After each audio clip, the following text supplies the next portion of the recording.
Baiklah, selamat bertemu kembali pada standarisasi dari nilai-nilai yang akan digunakan di dalam pemodelan. Standarisasi atau normalisasi atau yang sering kita sebut dengan scoring. Jadi dengan memanfaatkan apa yang kita sebut dengan fungsi dari Fuzzy. Baik, seperti yang pernah saya sampaikan sebelumnya bahwa fungsi-fungsi Fuzzy itu biasanya dalam bentuk persamaan matematis, baik dari mulai yang sigmoidal, yang linier, yang simetris, kemudian ada juga yang simetris dalam bentuk sigmoidal, simetris yang dalam bentuk linier, eksponensial, kemudian simetris berbentuk eksponensial atau J-ship, kemudian juga ada yang berbentuk J, ya, J yang menurun, ya, atau J terbalik, ya, atau juga yang dalam bentuk linier yang menurun, negatif. Nah, ini operasi-operasi Fuzzy yang diperlukan, ya. Tetapi bagaimana sebenarnya prinsipnya? Jika kita ini kebetulan yang saya sajikan adalah memang yang sudah tersedia di dalam perangkat lunak, ya. Di sini contohnya menggunakan terset. Nah, jika kita tidak punya terset itu apa yang kita lakukan? Yang penting adalah basic premisnya, basic idenya, ya, apa konsep dasar dari bagaimana konversi dari data, ya, yang dari data aslinya menjadi data yang sudah kita lakukan normalisasi atau standarisasi. Nah, sehingga Fuzzy, ya, sesungguhnya kita akan menghasilkan di dalam multi criteria evaluation itu, kita akan menghasilkan nilai dari XI-nya, ya. Ini sesungguhnya adalah nilai Fuzzy, tapi arti yang sering kita sebut dengan nilai skor, ya, kalau kita menggunakannya di dalam weighted linear combination, ya. Nah, bagaimana membuat itu, ya? Ada beberapa teknik saya melakukan standarisasi atau normalisasi data dengan fungsi-fungsi Fuzzy ini. Yang pertama, ya, ada yang memang yang dari sederhana, yang ada yang berbentuk linier, ya. Linier, ya, ada yang menaik, ada yang menurun. Demikian juga yang kedua ada yang eksponensial. Eksponensial juga begitu, ada yang naik, ada yang menurun, ya. Nah, kalau yang linier dan eksponensial itu mudah, ya. Menggunakan persamaan regresi linier sederhana, ya, walaupun eksponensial juga nanti dilinearkan, itu mudah mendapatkan koefisiennya. Nah, di sini akan saya jelaskan bagaimana kita menggunakan fungsi Fuzzy yang bentuknya memang sigmoidal. Ini yang sering kita temukan di dalam data-data yang digunakan dalam spatial analysis. Ya, biasanya bentuk eksponensial juga demikian. Ada yang fungsinya menaik, sigmoidalnya, ada yang menurun, ya. Kalau pertumbuhan biasanya menaik, ya. Kalau yang degradasi bisa juga menurun, gitu, ya. Nah, ini bentuk-bentuk sigmoidal yang saya akan jelaskan di sini. Jadi kalau kita lihat di sini berbagai macam bentuk sigmoidal, ya, ini bentuk sigmoidal ini sangat bergantung kepada nilai slope, ya, nilai slope A, dan kemudian yang namanya half value, aja nilai tengah dari, ya, sumbu X di sini.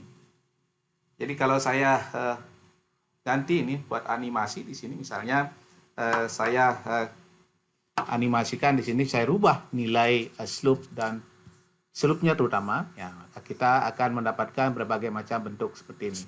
Ini slope-nya lebih landai, ya. Jika tadi kalau kita lihat perbedaannya sekarang minus 29, ini minus 20, itu linear. Jadi semakin besar nilai negatifnya, semakin mendekati landai, ya, bentuk persamaan atau slope-nya dari sigmoidal ini, ya. Juga demikian. Nah, ini kalau kita yang paling drastis memang sangat tajam, ya. Ini adalah dengan slope yang 0,1. Nah, kita lihat lagi, makin landai lagi, semakin besar nilai slope-nya. Kemudian lebih landai lagi, 0,9, ya, mendekati 1. Nah, lebih landai lagi, 1,9, ya. Demikian seterusnya, ya. Jadi bentuk dari dari persamaan sigmoidal ini ya, itu bisa kita cari. Nah, tentu saja kita sekarang bagaimana mencari nilai slope ya, dan juga nilai half value untuk menghasilkan ya persamaan yang fungsi dari fungsi bazi itu yang paling baik ya. Nah, contohnya misalnya sebuah ilustrasi saja. Ini bukan data hipotetik juga, ini data real yang saya gunakan antara hubungan antara hotspot itu dengan jarak dari sungai ya. Nah, ini yang paling kiri ya, kolom nomor 1 itu adalah jarak dari sungai dalam kilometer, kolom 2 jarak dalam sungai dalam meter, kemudian yang kolom 3 ada tulisan count di situ, itu adalah jumlah hotspot. Atau Anda juga kalau mau menggunakan itu untuk mengestimasi landslide, atau bisa juga luas kejadian landslide, atau luasnya atau frekuensinya. Kolom keempat ya, itu adalah hektarnya. Kolom kelima, nah ini total hotspot yang ditemukan. Nah, sehingga kolom 6 kita bisa menghitung hotspot density-nya. Jadi di sini saya coba memberikan contoh, mengilustrasikan bagaimana kita menghitung ya scoring ini ya, untuk hubungan antara hotspot ya dengan jarak dari sungai ya. Jadi hotspot density ini adalah kolom nomor 4 ya. Kolom nomor 5 dibagi dengan kolom 4. Jadi total hotspot dibagi dengan luasan situ. Per jarak ya, per jarak. Nah, jadi demikian. Ini adalah hotspot density-nya.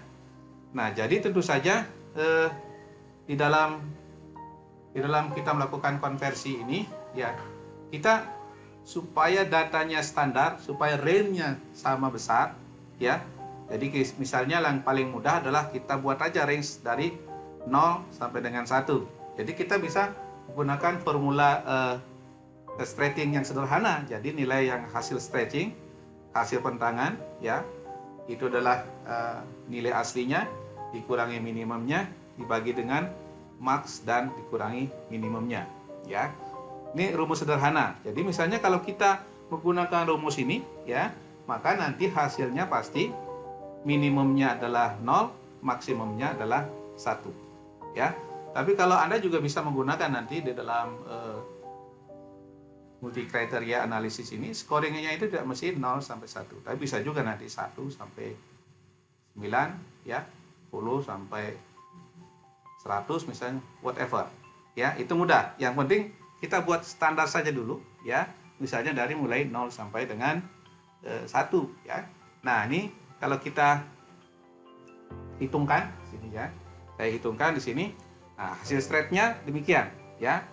Jadi yang paling dekat ya, itu paling banyak hotspot density kalau di skor, nilai skor ya.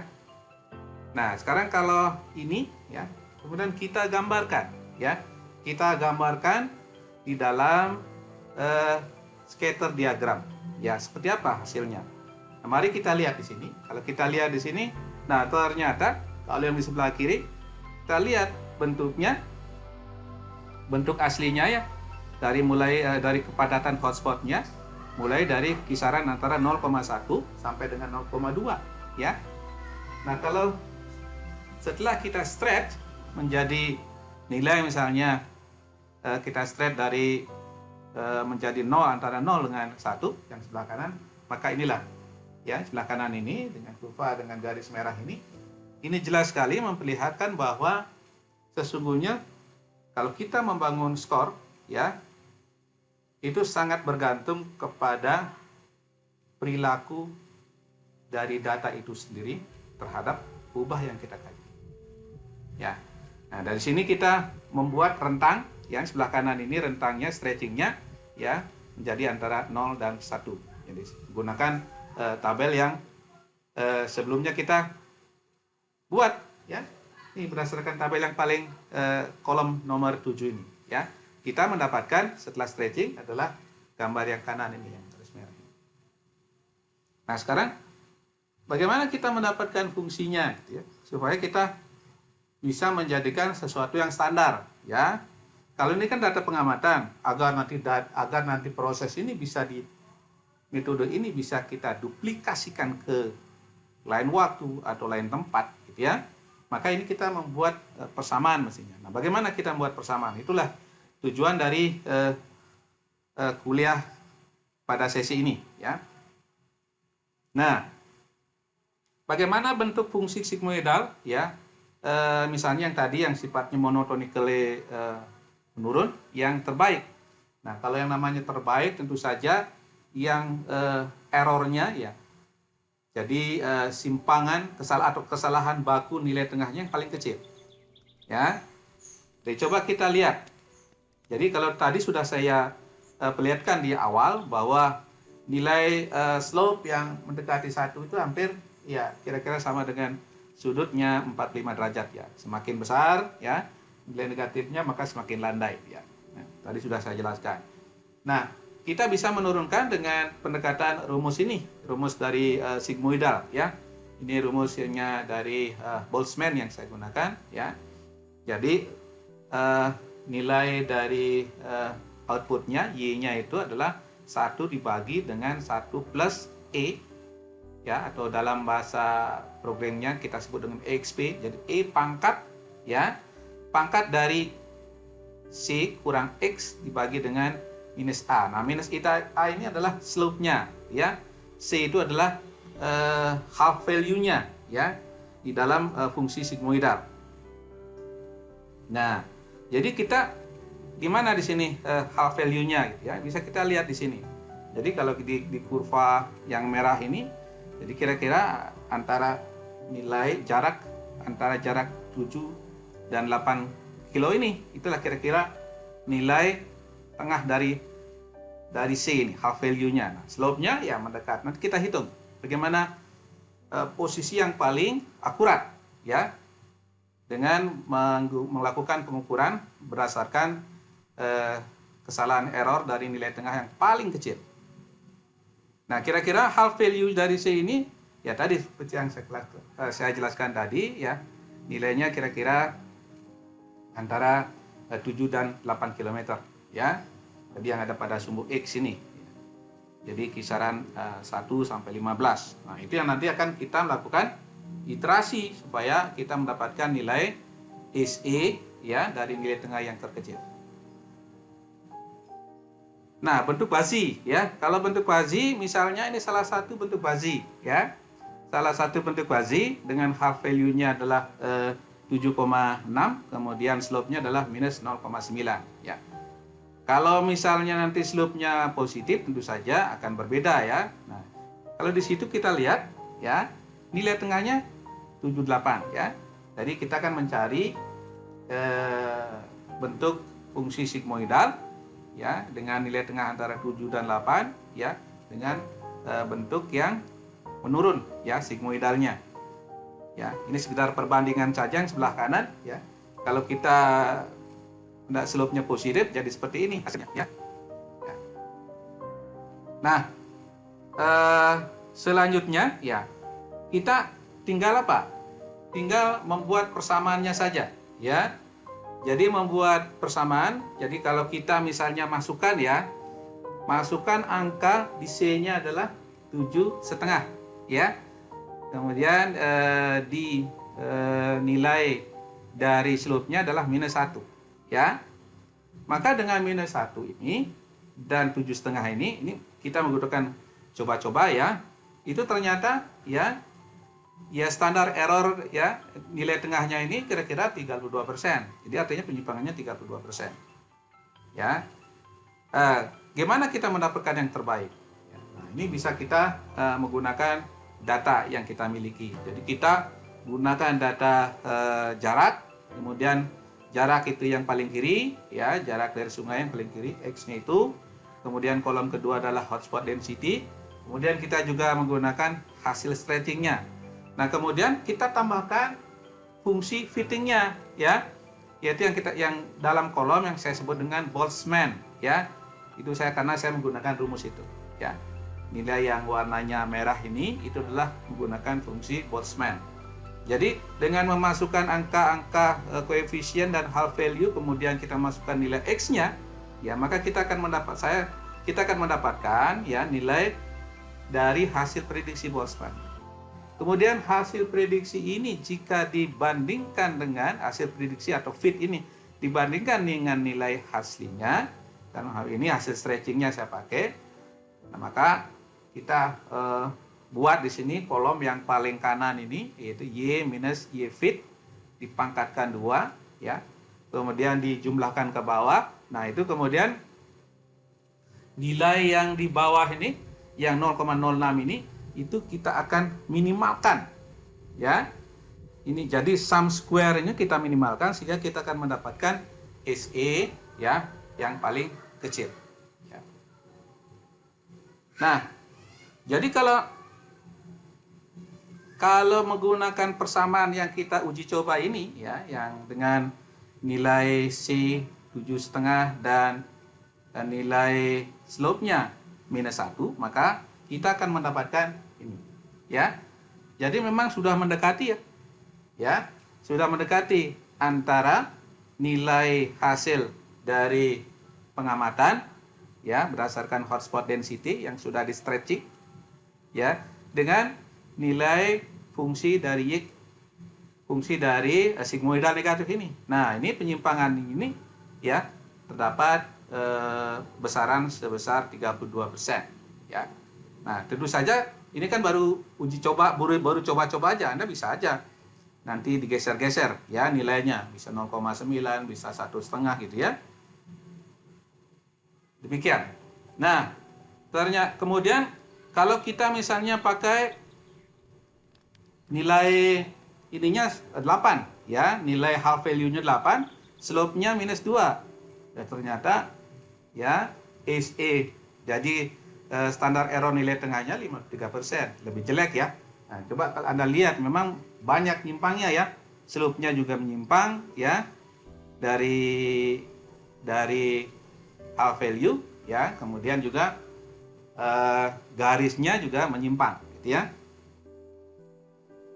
Nah, kalau kita bandingkan, nah coba saya bandingkan ya, ternyata memang berdasarkan perbandingan misalnya antara yang menggunakan half value 7,5, half value 8 yang sebelah kanan, kemudian kita juga menggunakan slope-nya yang -1 dan -2. Ya, tentu saja ya kita mendapatkan yang lebih baik adalah yang sebelah kiri ya, yang SE-nya hanya SE persennya, standar error of the mean-nya itu adalah 32%. Nah, tapi sesungguhnya berapa yang paling kecil? Nah, itu yang perlu kita coba. Nah, oleh karena itu, karena ini kan sesungguhnya adalah proses ya, proses mencari kombinasi yang paling baik antara nilai C ya, nilai C itu adalah half value-nya itu dengan slope-nya gitu ya. Itu yang akan kita cari. Nah, bagaimana mencarinya? Nah, itu. Nah, sekarang kan sudah banyak software ya, tapi logikanya kita bisa menggunakannya dengan metode yang paling sederhana, yaitu menggunakan solver.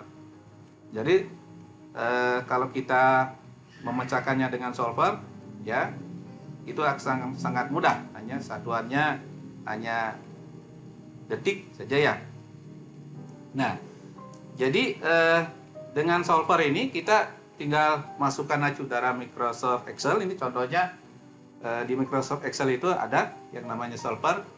Jadi kita tambahkan saja di analytical tools-nya ya, kemudian kita aktifkan solvernya ya. Jadi tinggal klik solver di sini ya. Nah, tentu saja di sini kita akan apa? Kita akan melakukan ya pencarian berapa sesungguhnya nilai C ya dan nilai slope-nya ya, supaya menghasilkan di sini SE persennya itu yang paling kecil. Nah, itu yang harus kita lakukan. Jadi dengan melakukan dengan kita menggunakan solver ya, jadi kita tinggal masukkan objektif kita apa. Nah, tentu saja tujuan dari melakukan menggunakan solver ini adalah mencari ya nilai yang paling kecil minimum untuk apa? Untuk sel dari sum square tadi ya. Makanya tadi di objektif itu kita tetapkan di sel ini. Nah, Di sini kan ada sel berapa? Di situ ada sel M6 ya. Sel M6 di situ akan kelihatan di sel 6. Sini ada di sum square, masukkan di situ, kemudian pilih tombol radionya itu yang minimum. Nah, kemudian mana yang kita cari, yang akan kita lakukan perubahan-perubahan. Nah, tentu saja yang kita rubah di sini sebagai variabel yang akan kita cari adalah nilai dari C dan slope. Nah, itu C dan slope ini ada pada kolom sel, pada sel M. Jadi ada M1 dan M2 ya. Kalau Anda perhatikan di sini ada M1 dan M2. Nah, itu yang kita cari. Kemudian apa lagi? Nah, tentu saja yang namanya dalam optimasi ini kita berikan constraint ya. Secara teoritis kita akan mencari yang namanya half value pasti antara 1 dan 15. Ya, dari scatter diagram tadi ternyata sampai dengan 15 ini sudah landai ya.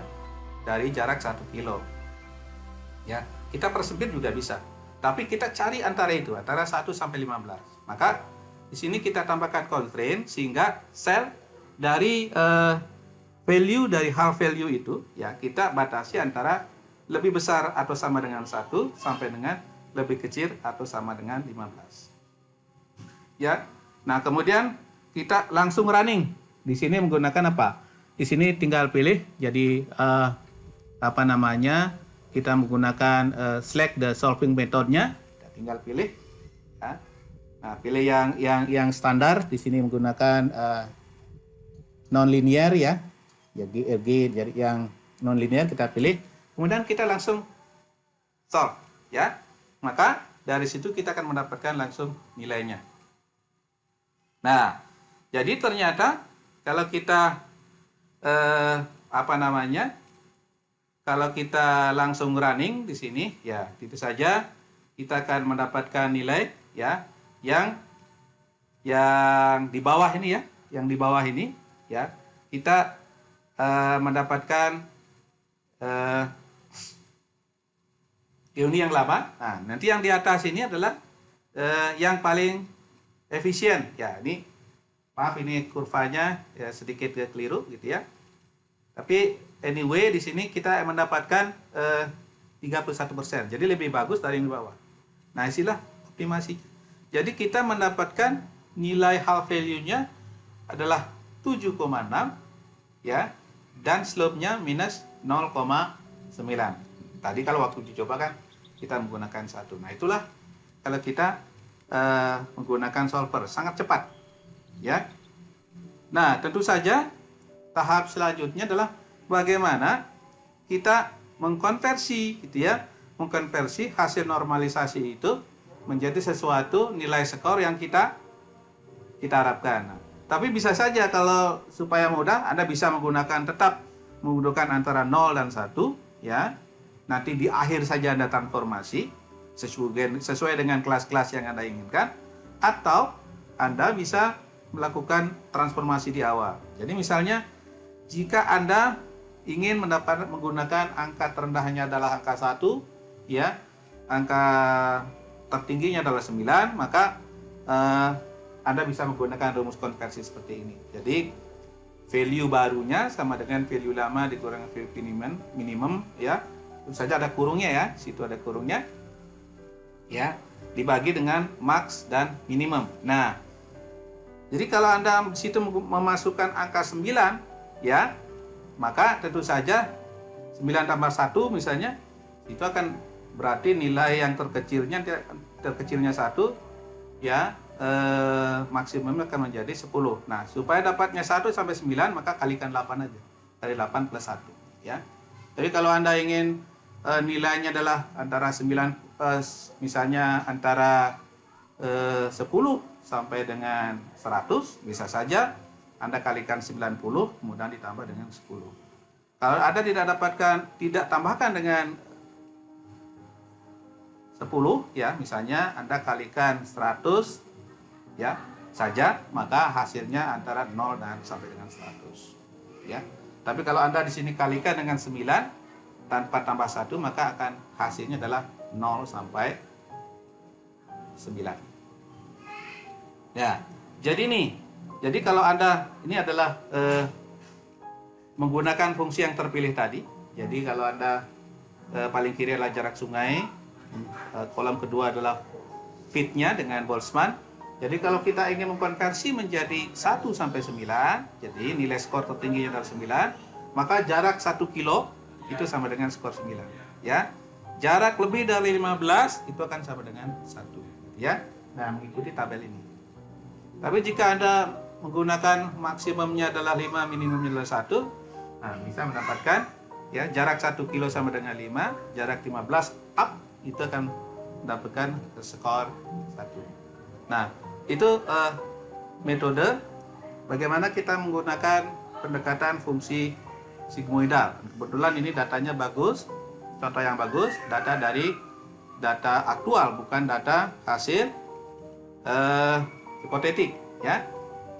Nah, jadi nih skornya. Nah, jadi kalau kita membuat skor itu bisa saja skornya dalam bentuk grafik atau dalam bentuk tabel, ya.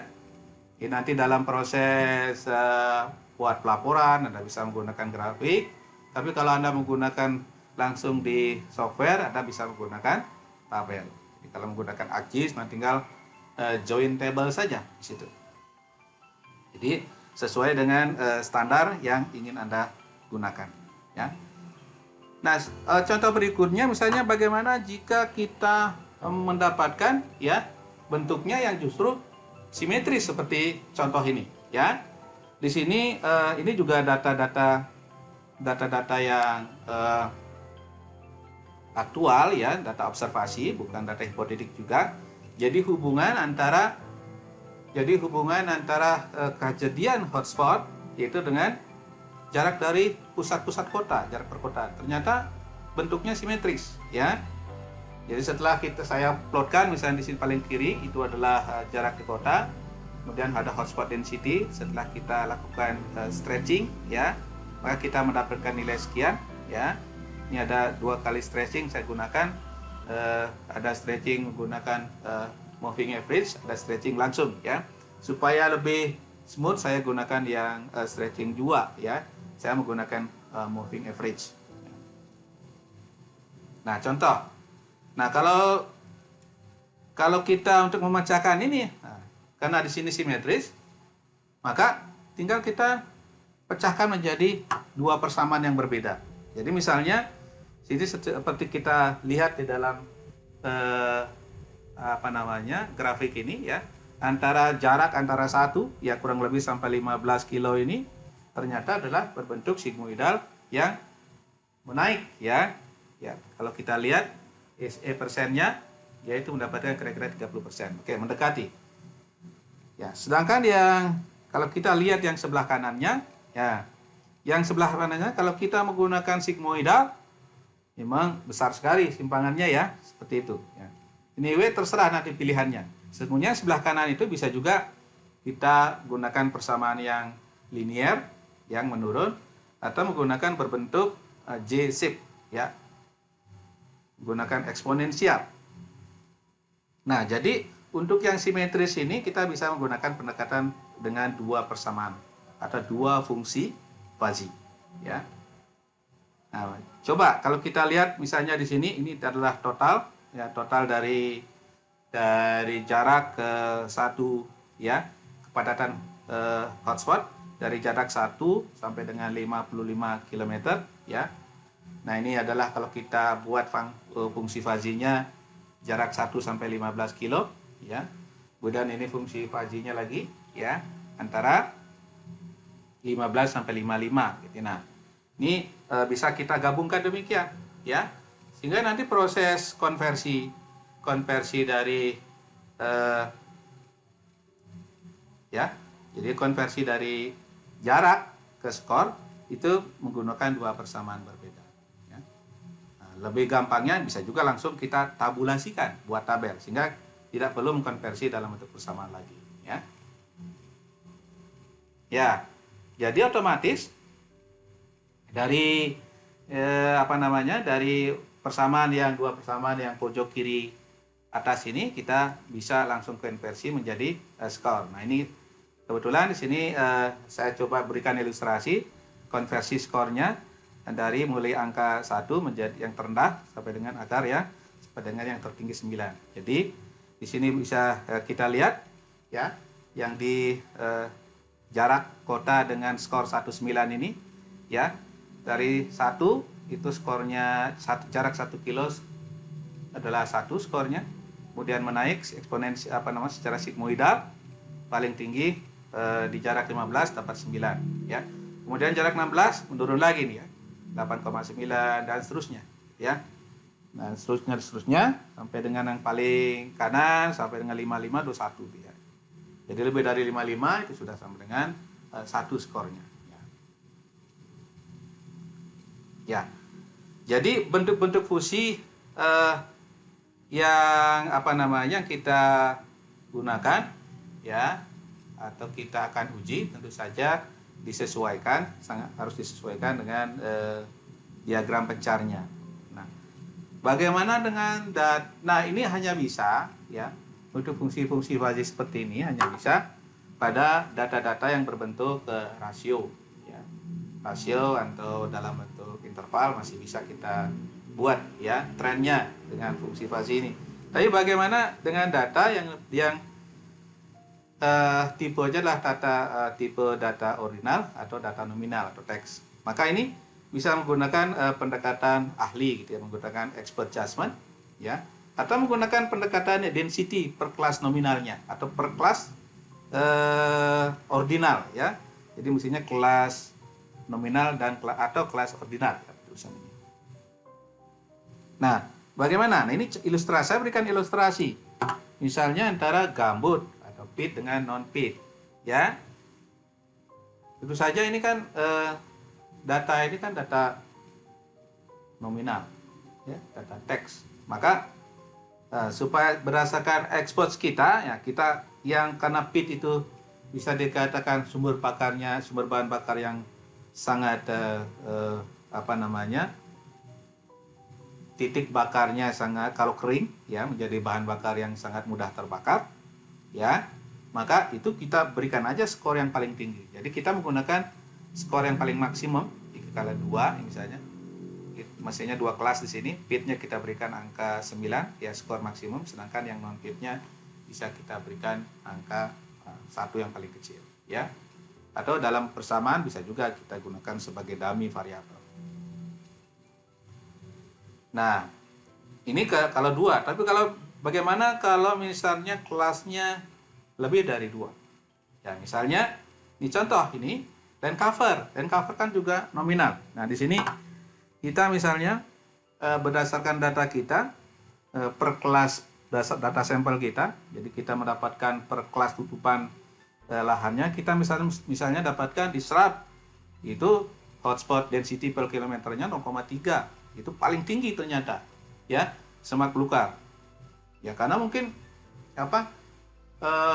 seperti yang kita pahami bersama dan ketahui bersama, ini kan fire itu kan lebih banyak karena faktor antropogenik, karena manusia, sementara human activity, aktivitas manusia banyak di land cover yang berbentuk serap ya, mungkin berbentuk serap atau lahan pertanian sesungguhnya juga tampak seperti serap. Nah, itulah di cultivate, dibuka, itu yang kenapa hotspotnya menjadi tertinggi. Kemudian berikutnya ya, dryland agriculture, itu kita mendapatkan yang lebih rendah 0,2 misalnya hotspot per kilometer persegi. Kemudian berikutnya adalah lowland forest, kemudian bareland, kemudian estate, kemudian secondary forest.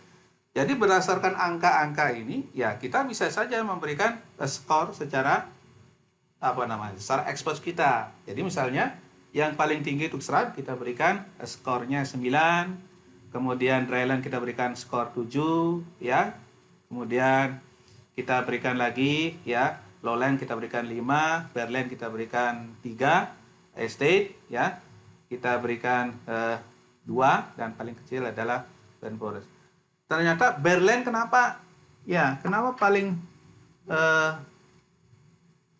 cukup banyak juga, lebih tinggi dari estate ya. Mungkin saja memang bareland itu ada saja misalnya wilayah-wilayah yang bekas land clearing itu tampak seperti bareland ya, padahal di situ banyak itu ada banyak fuelnya, banyak bahan bakarnya. Itulah sehingga di situ ditemukan hotspot yang banyak.